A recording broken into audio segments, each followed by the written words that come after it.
السلام علیکم ورحمۃ اللہ تعالی وبرکاتہ۔ نحمده ونصلي ونسلم على رسوله الكريم اما بعد فاعوذ باللہ من الشیطان الرجیم بسم اللہ الرحمن الرحیم۔ ان اللہ وملائکتہ یصلون علی النبی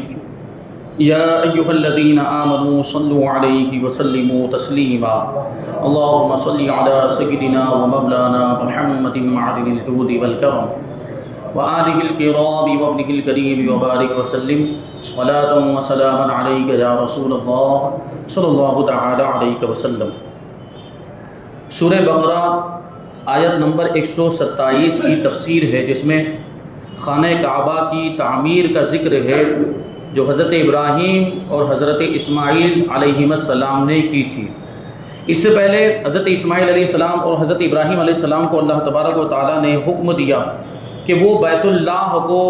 نماز پڑھنے والوں کے لیے، طواف کرنے والوں کے لیے اور اعتکاف کرنے والوں کے لیے صاف ستھرا رکھیں، اور پھر یہ بھی حکم دیا گیا، یہ عام لوگوں کو حکم دیا کہ مقام ابراہیم کو، یعنی حضرت ابراہیم علیہ السلام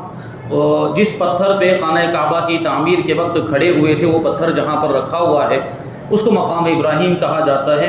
اس کو مصلی بنائیں، یعنی نماز پڑھنے کی جگہ بنائیں۔ یہ کچھ چیزیں بیان کی گئی۔ پھر حضرت ابراہیم علیہ السلام نے جو خانہ کعبہ کے لیے اور شہر مکہ کے لیے دعائیں کی تھی، ان دعاؤں کا ذکر ہوا۔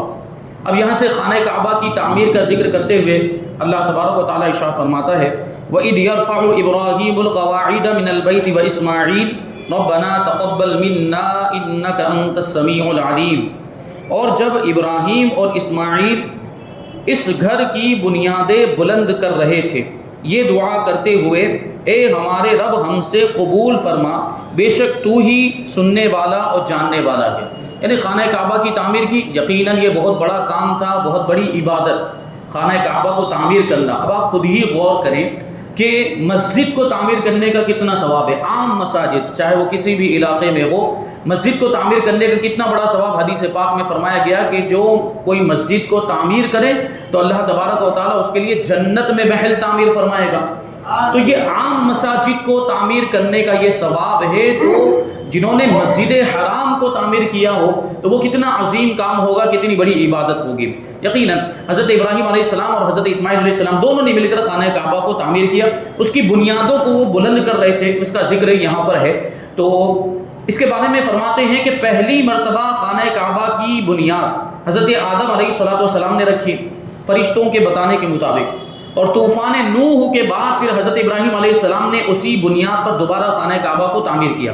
کہ نوح علیہ السلام کے زمانے میں جو طوفان آیا تھا عذاب کے طور پر، تو صرف ایمان والے بچے تھے جو کشتی میں سوار ہو گئے تھے، اور وہ جانوروں کے جوڑے اور اناج وغیرہ دالیں جو کچھ بھی حضرت نوح علیہ السلام نے حکم دیا تھا کشتی میں لے لینے کے لیے، یہ ساری چیزیں محفوظ رہ گئی، باقی سب کچھ ہلاک ہو گیا، سارے انسان برباد ہو گئے، سب مر گئے، ڈوب گئے، غرق ہو گئے۔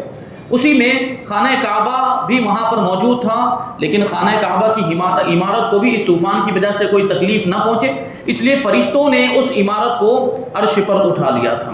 اب وہاں پر نشانی کے طور پر صرف ایک ٹیلا رہ گیا تھا، وہی ایک نشانی تھی کہ یہ خانہ کعبہ یہاں پر بنا ہوا تھا۔ تو حضرت آدم علیہ السلام نے جہاں پر خانہ کعبہ کو تعمیر کیا تھا، طوفان نوح کے بعد حضرت ابراہیم علیہ السلام نے اسی بنیاد پر دوبارہ خانہ کعبہ کو تعمیر فرمایا۔ یہ تعمیر خاص آپ یعنی حضرت ابراہیم علیہ السلام کے دستے مبارک سے ہوئی، خود حضرت ابراہیم علیہ السلام نے اپنے مبارک ہاتھوں سے خانہ کعبہ کو تعمیر کیا، اور اس کے لیے پتھر اٹھا کر لانے کی خدمت و سعادت حضرت اسماعیل علیہ السلام کو میسر ہوئی۔ حضرت اسماعیل علیہ السلام پتھر اور گارا جو کچھ بھی اس میں مٹی وغیرہ لگنی تھی وہ لے کر آتے تھے، اور حضرت ابراہیم علیہ السلام اینٹیں رکھ کر وہ دیوار کو بلند کر رہے تھے اور اس کو تعمیر کر رہے تھے، یعنی گویا کہ حضرت ابراہیم علیہ السلام معمار تھے خانہ کعبہ کو تعمیر کرنے والے، اور حضرت اسماعیل علیہ السلام مدد کرنے والے تھے، مزدور کے طور پر انہوں نے کام کیا۔ دونوں حضرات نے اس وقت یہ دعا کی کہ یا رب عز و جل ہماری یہ طاعت و خدمت کو قبول فرما لے۔ علامہ قسطلانی رحمۃ اللہ تعالی نے بخاری کے شرح میں تحریر فرمایا کہ خانہ کعبہ کی تعمیر 10 مرتبہ کی گئی ہے۔ اور اسے نقل کرنے کے بعد علامہ سلیمان جمل رحمۃ اللہ تعالی علیہ فرماتے ہیں کہ 1039 ہجری کے بعد بھی بعض بادشاہوں نے تعمیر کعبہ کی، جیسا کہ اسے بعض تاریخ دانوں نے نقل کیا ہے۔ خانہ کعبہ کی تعمیر کئی مرتبہ ہوئی، اس کا تفصیلی بیان یہ ہو چکا ہے جمعہ کے بیانات کے اندر۔ بقرعید کے موقع پر یہ کیا گیا تھا، خانہ کعبہ کی تعمیر کتنی مرتبہ ہوئی، کیسے کیسے ہوئی، اس کو ذکر کیا گیا۔ اس میں یہ بات بھی بیان کی گئی تھی کہ ابھی جو خانہ کعبہ موجود ہے، یعنی وہ جو چوکور عمارت ہے جس کا طواف کیا جاتا ہے خانہ کعبہ، یہ عمارت ابھی جو تعمیر ہے یہ تعمیر ہے سلطان مراد رابع کی، جس کو سلطان مراد چہارم بھی کہا جاتا ہے۔ یہ سلطنت عثمانیہ کے ایک بادشاہ تھے اور یہ 17ویں صدی عیسوی کے شروعاتی دور میں انہوں نے اس کو تعمیر کیا، 1620 1621، کیونکہ 1622 تک تو ان کی حکومت، 1640 تک ان کی حکومت چلی تھی۔ تو اس وقت انہوں نے اپنے دور حکومت میں سلطان مراد رابع نے غالباً 1623 عیسوی میں وہ بادشاہ بنے تھے اور 1640 عیسوی تک وہ بادشاہ رہے تھے۔ اسی دوران کسی موقع پر کسی زمانے میں انہوں نے خانہ کعبہ کی تعمیر کی، تو آج جو خانہ کعبہ موجود ہے اسی تعمیر پر موجود ہے، اور اس زمانے کے وہ پتھر وغیرہ جو کچھ بھی ہے وہ اسی زمانے کے۔ ہاں، آس پاس جو مسجد بنی ہوئی ہے مسجد حرام، یہ کئی مرتبہ تعمیر ہو چکی ہے، اور ابھی جو اس وقت جو تعمیر کا سلسلہ جاری ہی ہے، 1996 میں بھی اس کو تعمیر کیا گیا، مسجد نبوی کو بھی تعمیر کیا گیا، اور اس کے بعد سے مسلسل کچھ نہ کچھ اضافہ ہوتا رہا ہے۔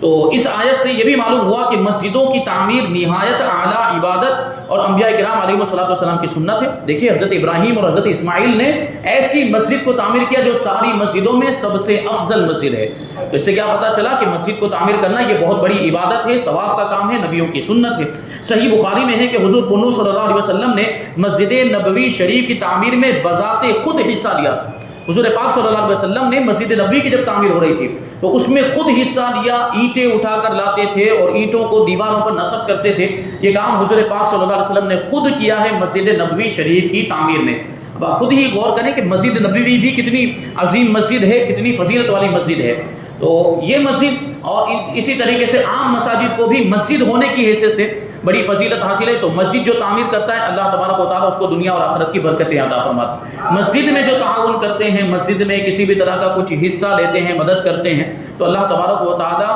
اس کے ذریعے سے ان کو جو ہے کہ دنیا میں بھی فائدہ عطا فرماتا ہے اور آخرت میں تو فائدہ ملنا ہی ملنا ہے۔ اور اس میں جو ہے کہ قبر بھی روشن اور منور ہو جاتی، جسے ایک حدیث سے بات میں نے اس سے پہلے کبھی سنائی تھی کہ اگر کوئی رمضان کے مہینے میں مسجد کے اندر ایک چراغ روشن کرے تو وہ چراغ اس کے قبر میں نور بن کر روشن ہوگا، اور وہ اس وقت تک اس کے قبر میں روشنی پھیلاتا رہے گا جب تک وہ یہ چراغ جو ظاہری طور پر فزیکل جو چراغ ہے یہ جب تک مسجد میں جلتا رہے گا تب تک اس کی قبر میں روشنی ہوتی ہی رہے گی، اور فرشتے اس کے لیے استغفار کریں گے، مغفرت کی دعا کرتے رہیں گے۔ یہ مسجدیں تعمیر کرنے کی بڑی فضیلت ہے۔ آیت نمبر 128 میں اللہ تبارک و تعالیٰ ارشاد فرماتا ہے حضرت ابراہیم علیہ السلام اور حضرت اسماعیل علیہ السلام کے قول کو، ان کی دعا کو نقل کرتے ہوئے، ربنا وجعلنا مسلمین لک ومن ذریتنا امۃ مسلمۃ لک وارنا مناسکنا وتب علینا انک انت التواب الرحیم۔ یہ دونوں کہتے ہیں حضرت ابراہیم اور اسماعیل علیہ السلام، اے ہمارے رب، اور ہم دونوں کو اپنا فرما بردار رکھ اور ہماری اولاد میں سے ایک ایسی امت بنا جو تیری فرما بردار ہو، اور ہمیں ہماری عبادت کے طریقے دکھا دے، اور ہم پر اپنی رحمت کے ساتھ رجوع فرما، یعنی ہم پر رحمت نازل فرما، بے شک تو ہی بہت توبہ قبول کرنے والا مہربان ہے۔ خانہ کعبہ کی تعمیر کے بعد حضرت ابراہیم اور حضرت اسماعیل نے یہ دعا کی تھی۔ سبحان اللہ، وہ حضرات اللہ تعالیٰ کے مطیع اور مخلص بندے تھے، فرما بردار بندے تھے، کبھی نافرمانی کا خیال بھی نہیں آتا تھا، کیونکہ نبی تھے اور نبی سے کبھی کوئی گناہ ہو ہی نہیں سکتا۔ اس کے باوجود یہ دعا کر رہے ہیں کہ ہمیں اپنا فرما بردار رکھ، اطاعت کرنے والا بنا، فرما بردار بنا، تیرا حکم ماننے والا بنا، عبادت کرنے والا بنا۔ یہ دعا کر رہے ہیں کہ ان کی عاجزی اور انکساری تھی۔ تو یہ جو حضرت ابراہیم اور حضرت اسماعیل علیہ السلام یہ اللہ کے مخلص اور مطیع فرما بردار بندے تھے، پھر بھی یہ دعا اس لیے مانگ رہے ہیں کہ مزید اطاعت و عبادت اور اخلاص اور کمال نصیب ہو۔ حضرت ابراہیم اور حضرت اسماعیل علیہ